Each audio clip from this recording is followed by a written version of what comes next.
incredibly important, and I'm telling you that as a breast cancer survivor. So without anything further, we're going to start our program. Rabbi Lori, please step forward. Thank you. All right, and let's get started. Thank you. I'm vertically impaired. I'm going to stand here. I want to say it's my joy and honor to be introducing Rebecca, who's our special speaker, as you know.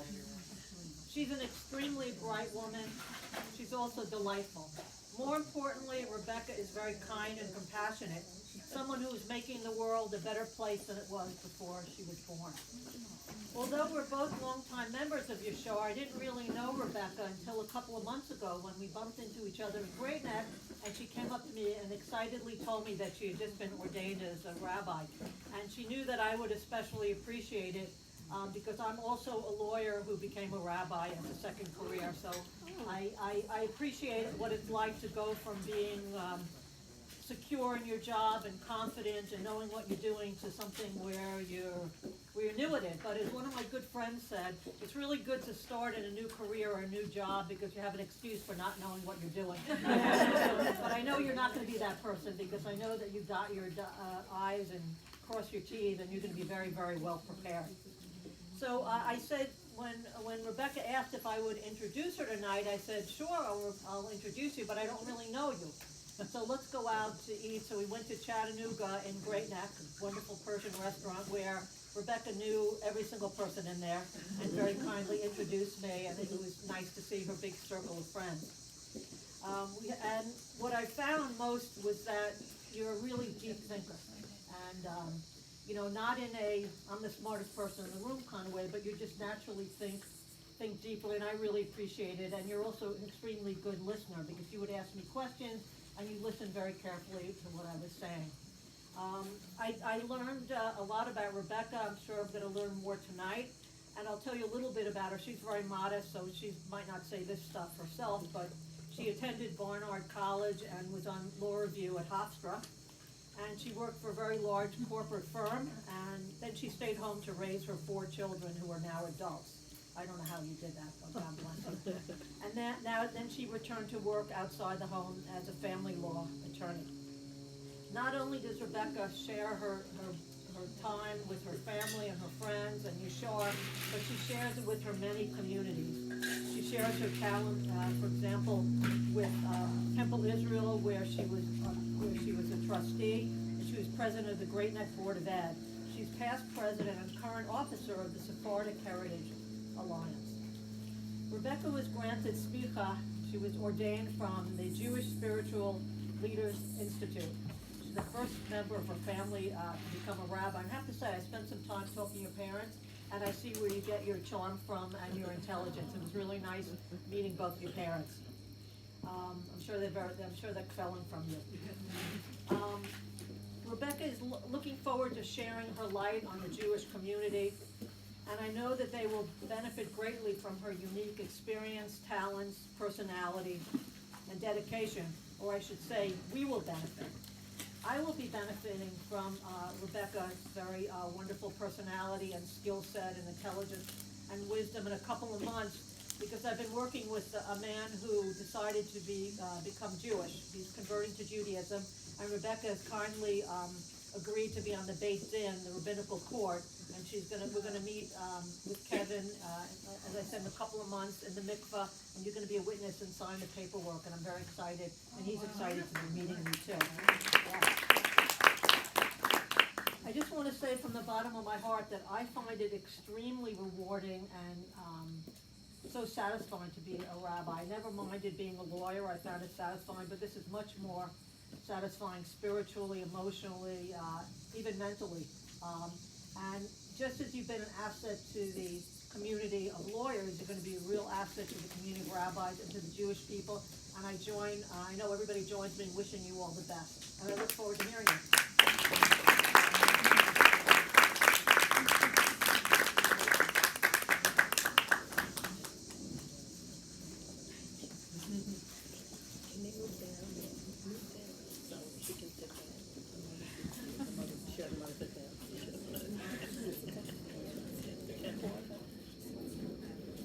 So I wrote what I was going to say because I knew that I was going to time. Louder. Sorry. very loud. Yes, I knew that I was going to panic, so I typed everything out because I do like to be prepared. I never saw you panic. And this invitation means a great deal to me because it's sort of a debut, I guess I'm going to say. And I feel very touched and honored. Thank you.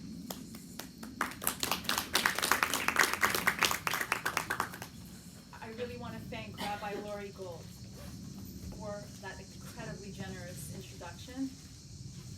And honestly, Rabbi Lori, just even for agreeing to introduce me and then making time to meet me, then doing so, this event got canceled, as you know, and then making time a second time, Rabbi. Thank you. And then inviting me to the Beit Din. Your generosity of spirit is unparalleled, and to be a colleague is really very meaningful. Thank you. Thank you. I really appreciate it.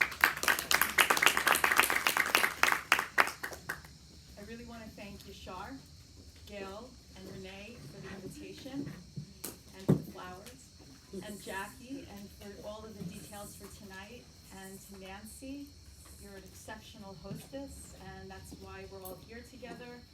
It's a testament to your mom and all the founders of Yashar that this group continues to thrive. And really, again, it's like a homecoming, although it's not my home, but it's really beautiful what you've done. Thank you. Thank you very much. What brings me here tonight is 3 convergent well springs. It's a lifetime of women's Zionism, lawyering, and now, please God, a call to the rabbinate. I began with Yashar, chapter of lawyers and judges, back at its inception over 3 decades ago when I was a law student and it was chartered. I was already a Hadassah Life member. This is the pin. Thanks to my mother, who's holding that phone and standing for it. My mom, Madeline Shadi Yousefzadeh, being already then, Baruch Hashem, a Ba'alat Koreh, a Ba'alat Tefillah, a Hadassah, Women's League of Conservative Judaism, sisterhood, and continuous adult education stalwarts, has influenced me a little. Baruch Hashem, thanks to my parents and my grandparents' work, ethics, the Shadis and the Yousefzadehs, my household growing up and still remains quite literally daily steeped in Judaism, in Zionism, culture, tefillah, and chesed, as well as all of our secular studies and work.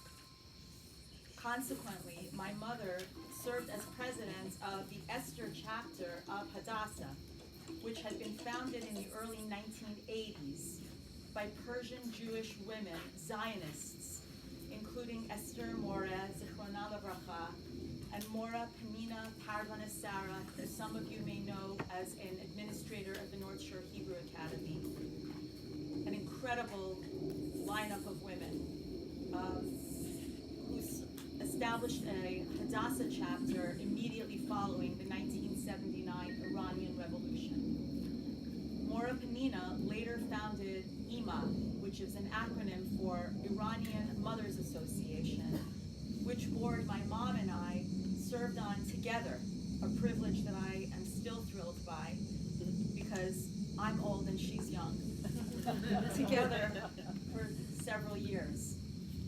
My parents are both and each committed, naturalized Americans, dedicated to the United States, born in Iran with professional degrees that they earned here as adults, and I would say in short that they're the reason I'm who I am, and also that they personify the values of Yashar Hadassah, lawyers, judges, and professionals. Together they raised 3 adult daughters who are now quintessential Yashar Hadassah women too. We're each committed Zionists, Jews with advanced degrees. When I was a child, my mother would say repeatedly as my family moved from one community, public library, and school system to another, that someday I was going to write a book. She also taught me that God is my best friend and that Jews are people of the book. I don't know if you've heard, but moms are pretty influential, and sometimes people turn out like their moms. So I'm going to be a little rabbinic now, and I'm also going to be a little lawyerly, and I'm going to talk about what called me to the rabbinate now. Please join me in the Shehechianu if you know it. Baruch atah Adonai Eloheinu melech haolam, shehechianu v'kiyanu v'higyanu b'zman hazeh. Amen. Thank you, God, who has kept us alive, who sustains us and brings us together to this moment, at this place, at this time. I did bring also some rose water, not for you to drink. If you don't mind, please pass it around. It's in those cups, the shot glasses, and also some mint. And I'm asking, if you don't mind, for anybody who's interested, to just pass, and also the mint. And the idea here is, I think you say in Yiddish to take a schmeck, is it to inhale? Right, but to just inhale. Go with the people. I should have handed it out sooner. But the idea here is to just inhale with me, please. And to join with me in another blessing, if you will. Don't drink the rose water because you will cough. You will cough. But inhale. Inhale. Inhale. Close your eyes for a sec. Close your eyes. And it's really fragrant, and so is the mint. And this is another blessing that I'm asking for us to join in together. And I'll explain why in a moment. But if you feel like it, you can close your eyes if you trust me.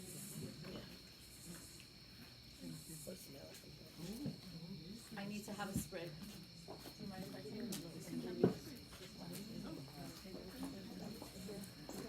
Thank you.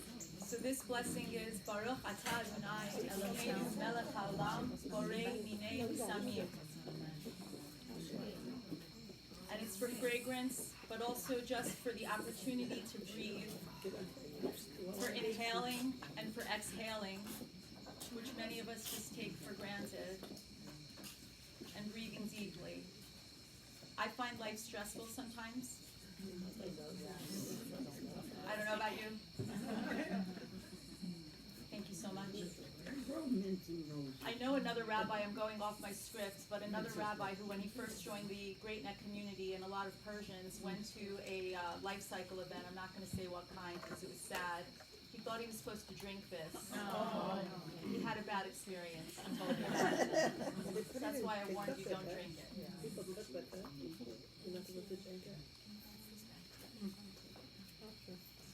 But sometimes it helps to remember to breathe. We really can't even take those moments for granted. And I really appreciate the Jewish tradition gives us those opportunities to experience liminal moments of transition and just take that breath and have even a blessing for that. In Persian, a breath is called nafas, and in English we say breath, and in Hebrew it's called nishmat, and there's even a blessing for that. The breath of all life praises God. Nishmat kol chai tivarech et shimcha Adonai Eloheinu. It's 2 weeks until Rosh Hashanah, which is the Hebrew New Year. We're ending the Torah cycle. It's the end of the Hebrews wandering in the desert in Deuteronomy. And back in August, before we were rescheduled, I planned to speak about a very uplifting parsha, Akev. In it, Moses is beginning a very long closing argument, longer than this. And he begins reminding the very stiff-necked, craggly, dubious, whiny people, who might those be? Hebrews, that their blessings are not just theirs because they earned them. They're theirs, not attributable because they're so special or chosen, but because of God's efforts too. It's a partnership. And God says, and through Moses, O Israel, what does God demand of you? Only this, revere God, walk in his paths, love and serve your Lord with all your heart and your soul, keeping the Lord's commandments and God. Last week in Parshat Shoftim, which is about judges and law, Moses is still talking. He's like orating, going on, and he establishes the hierarchy of the judges and officers, and he lays out the very often quoted pursuit of justice. Tzedek, tzedek, tirdof. We pretty much all heard this one. And he basically says justice is a process. It's not an end in itself, it's a means. And so if we had met last week, I would have told you about that, because what's better for us to hear than that as a judges and lawyers chapter. But this week, we're up to Parshat Ki Teitzei, which I'm going to tell you is extremely boring. It goes on and on and on. And it's about when we're supposed to leave the desert. But Moses just goes on and on. In fact, the notes in your Eitz Chaim call it the miscellany. He's literally just getting into the minutia. He just doesn't stop talking. He's just droning on and on. But what are the details? He's talking about war, captives, slaves, domestic relations, polygamy, writs of divorce, widows, lenders, bankruptcy, lost property, oxen, even cross-dressers. He's actually a lawyer. He's a mediator. He's an intercessor between the Hebrews and God, still. And even though to most Jews in the pews, and most Jews aren't in the pews, let's face it, but to the ones who are still going to shul, most Jews in the pews probably think this sounds like an infomercial. They're just waiting for it to end. Even with all of that, as a newly ordained rabbi, as a Persian woman, as a person standing here, I will tell you, I think it's miraculous. I think it's incredible. I don't care that it's boring. I actually think, with no cynicism, that on a very literal level, whether every Hebrew ever heard Moses, whether they agreed who God is, or what exact commandments they were going to listen to or follow, it actually doesn't matter to me at all. It's irrelevant to my life. And I would not, as a rabbi, encourage you to worry about it much either. Because to me, what matters is for others to worry about that. As Mel Robbins would say these days, let somebody else go worry about that. Let them. What matters to me, and why I felt called, is to lend whatever skills I might have and whatever voice I have remaining during a time of increasingly alarming ignorance and anti-Semitism in the United States and around the world, to notice that that text exists.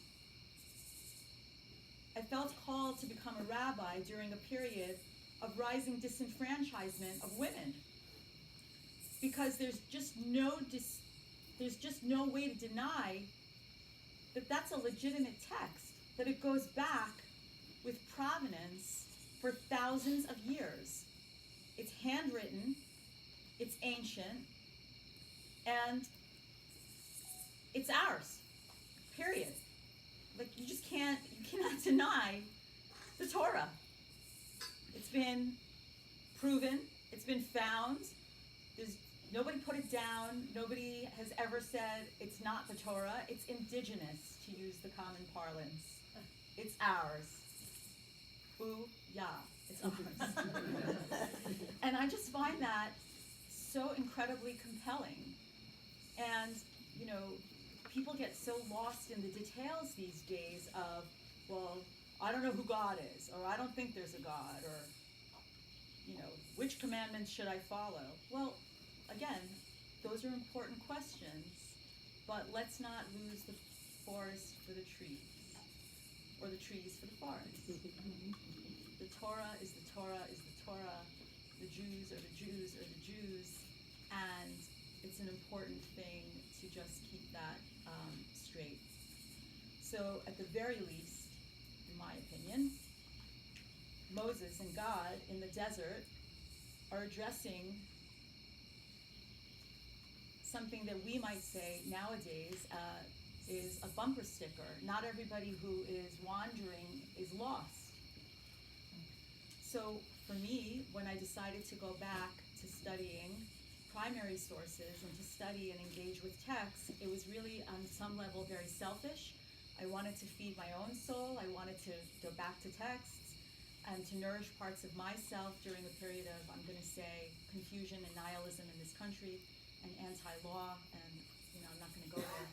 But when I was worried about the country, and I still am, to see what I can do to learn and feel better, but also to try to gain some fortitude and perspective, and see if I could figure out a way to please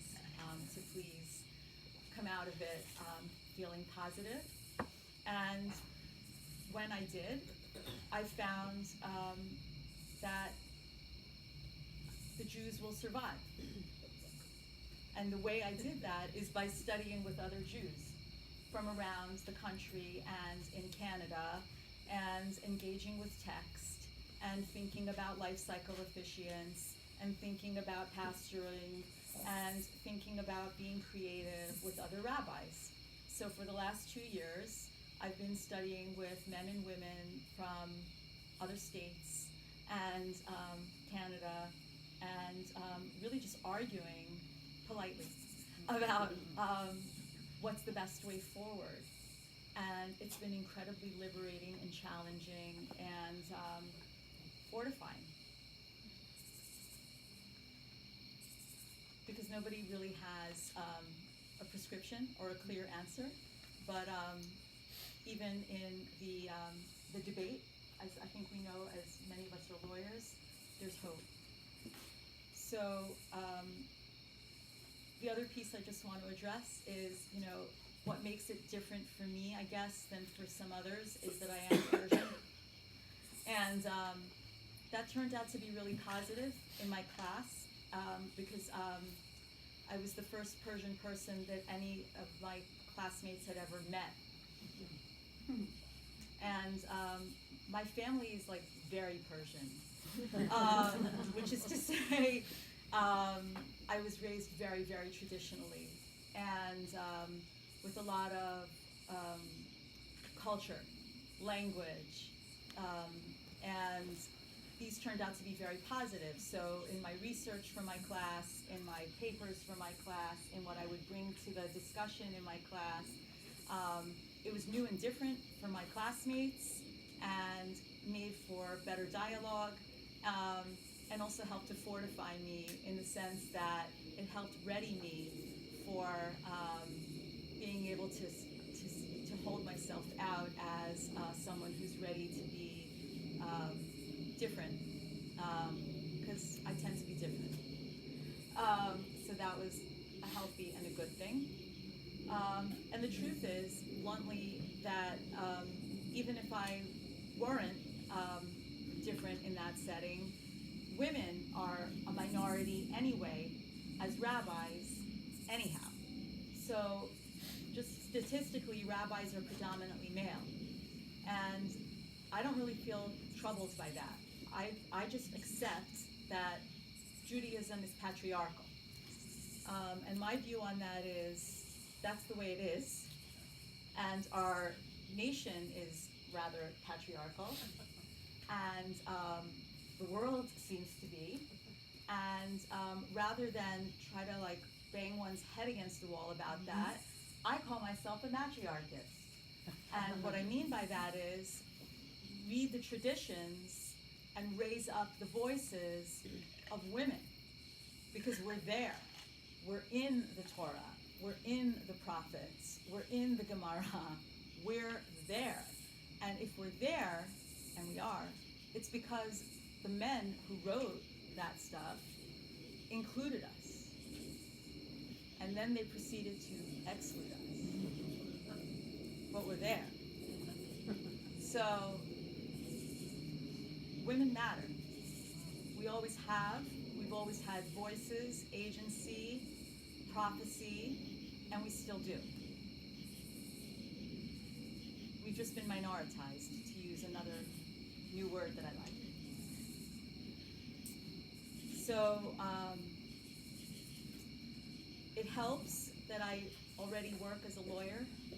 It helps that I am in a family law setting and that I care about these situations and schools and kids.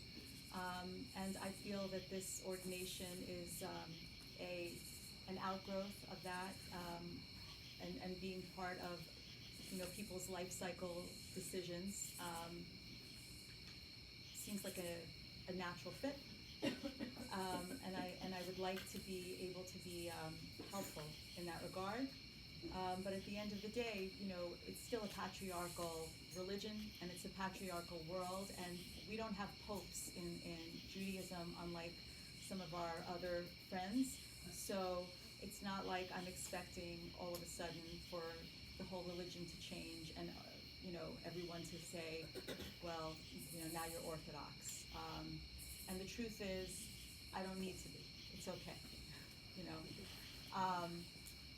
The other thing I just wanted to point out is that in Persian or Middle Eastern culture, denominations didn't exist, and they still don't. So when you look at the history of Jews, thousands of years, denominations are just like 200 years or so, right? So the denominations that we have here that seem very important to us are really just a blip in history, and they actually divide us in the United States, and many people don't affiliate with them anyway. And similarly, I'm very excited to be ordained, but part of the reason I decided to do it is because women have only been ordained in the United States for 4 decades or so, give or take, in the major denominations. But that's also a blip in history. 40 years plus or minus, that could just be washed out with the tide.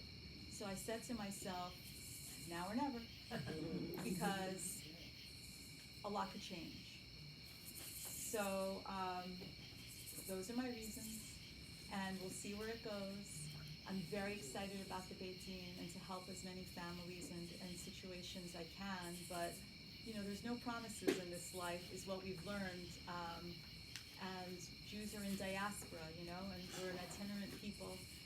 But I try to find optimism for our people. That's why I went and studied after October 7th, and even before I was already involved. But after October 7th, I really started to dig deep.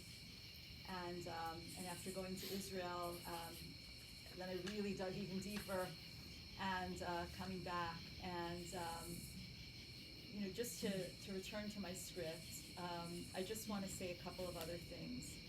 Yashar has been consistently part of this story for me. I went to Justice Ginsburg's chambers with some of the women here, like Jackie and Gail, and so many of us together, and that was a peak experience, just watching oral argument and even seeing the dialectic there, like seeing that, you don't have to agree all the time, not on religion, not on the law, seeing Justice Ginsburg and in one place and seeing the empty seat for Scalia, who had just died that week, very compelling. And religion is very much the same way, at least for me. It's b'shem shemayim, it's for the sake of heaven. We're not going to solve everything, but we can do what we can to help individual families, at least that's how I see it. And I see Zionism that way too. We're in the fight for the future of Israel right now, and we're, as far as I'm concerned, hoping to influence the next generation of Jews. And as a person who cares very much about law, but also individual families and pastoring to whomever is interested, if I can, I will. And if they're not interested, I won't. It's just that simple. So if I can help anyone here, I will. I'm sure Rabbi Lori feels the same way. We don't insert ourselves into situations where we're not welcome. It's not something where you're advertising your services per se, right? It's more like when people are interested and they need to know if there's a question about conversion, if there's a question about officiating at a life cycle event, etc. I'm more than glad to help. My cards are on the table. My website is on the code, and just I think for me it all came together and felt very beshert at the end of my ordination class, because I wasn't really planning to go live with all of this, to be honest. Like, I was studying and I knew I was seeking ordination, but I wasn't like ready to do this right now. But then it became beshert, which means like a blessing. Like, I knew that it had to be, because the night that we finished as our class, after I had just given I had a big honor. Like, I was asked to give a speech to my classmates and for our guests and for the other rabbis who were assembled. And so I had just given a speech, and that week the parsha was Shalach Lecha. So that was about the scouts who were sent out by Moses on behalf of God to check out the promised land and come back and give the report. So I give this speech, I finish, everybody's very happy, and then we were ordained. Like, we had this big ceremony. Great. 5 minutes after we're finished, and I'm done talking about that, the announcement is made that, in the news, that Israel had just attacked Iran. And as I said to you, I was the only person in that class, and that any of these people from around the country or Canada had ever met who's a Persian Jew. And so now I'm also, a rabbi, right? And they're asking me, so what do you think? And I was like, this is beshert. This is the Torah. This is what was meant to be, again, in my opinion, but this is exactly, chazak v'hamatz. I'm telling you, I'm very resolute and I'm circumspect that this is exactly what was meant to be. And I had no doubt about it. And by the following day, for reasons I still don't understand, I got a call from a Newsday reporter from my public life. Like, they reached out to me, and I answered without a second guess in my heart, because usually I have doubts about speaking publicly. And I said, well, yes, I will speak on the record. And yes, by the way, I'm ordained and I'm a rabbi. You can quote me. This was a good thing that Israel just attacked Iran. And they had trouble finding people who would speak on the record, by the way, because of concerns about the safety of Jews and others, minorities in Iran. So it was a big deal that I was willing to say anything, and I'm glad that I did. So it was beshert. And a month later, to the day, or whatever that's worth, for people who believe in these things, because I do, I was with my family and with Shai, actually, where we hosted Shai's Sephardic Heritage Alliance. We hosted literally the lead pilot who had flown the mission from Israel to Iran, back and forth, in that very sensitive mission for 12 days, the lead pilot. So we heard him speak in Great Neck and got to meet him. He was covered in a mask, and his entire, his identity was concealed, okay? But he spoke very forthrightly about the mission and what went into it, etc., and what they achieved, what they accomplished in terms of the uranium facilities. And when he was finished and we had a chance to speak privately, I got to speak to him and to offer a blessing, which he was very grateful for. I didn't say I'm a rabbi, by the way. I'm not obnoxious, okay? But the point is, I said, But what I was so grateful for was also a detail that he shared about his life that I will share with you. He said that he was the child of a convert to Judaism. He said that his mother was from, originally, Ireland, that she had moved to Israel as a single woman over 30 years ago, and that she just loved living on a kibbutz. She loved Israel so much, the people so much, the culture so much, that she wanted to be a Jew. She then married his father and gave birth to this man who ends up doing this incredible act of heroism for Israel. And I know very well that there's some people who might say, some might say he's the Mashiach, and some might say he's not.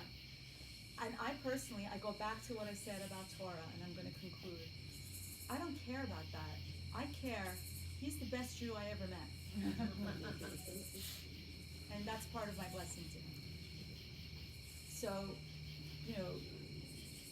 Judaism is ancient, and it's a lived experience. It's both. And it's our lived experience. It's what we make of it. It's what we can do creatively with it to adapt, as my family has adapted in the United States, as I'm sure your families have adapted. It's compelling and it's beautiful, and it begins with the Torah, which is indigenous. It cannot be denied. And in a time of rising anti-Semitism and ignorance, I think it's incumbent on me, and I hope I've persuaded a few of you as well, to pick up our hands, our mouths, our feet, and do what we can while we can. Thank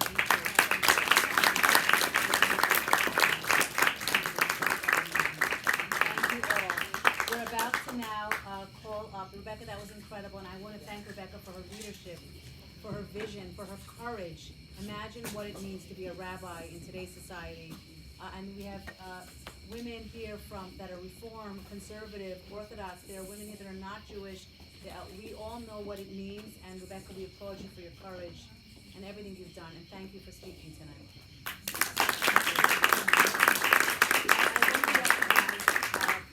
The fact that we are growing this chapter, we are not just lawyers and judges, we are also embracing professional women, and we want to have some networking after we do our musical singing component. We're going to do the singing first, and then whoever stays, we're going to go around the room and introduce ourselves. But I want to first recognize that we have a table here of power women here that need to be recognized. We have Judge Maxine Broderick. Forgive me if you're not called, but I'm calling out the really powerful one. We have Judge Morgan Lansman from Steve. We have the Honorable Ruth Kraft. And County Ruth Justice Chair from Nassau County. Thank you so much, and we have many other amazing women that are not quite as amazing as the judges here, but very amazing. And you need to stay and meet all of them. But now I want to call up Attorney Jamie Lewis, who I met her years ago because she came to my office to network and connect. She's an estate planning attorney, but she dropped a comment that she also had a singing career.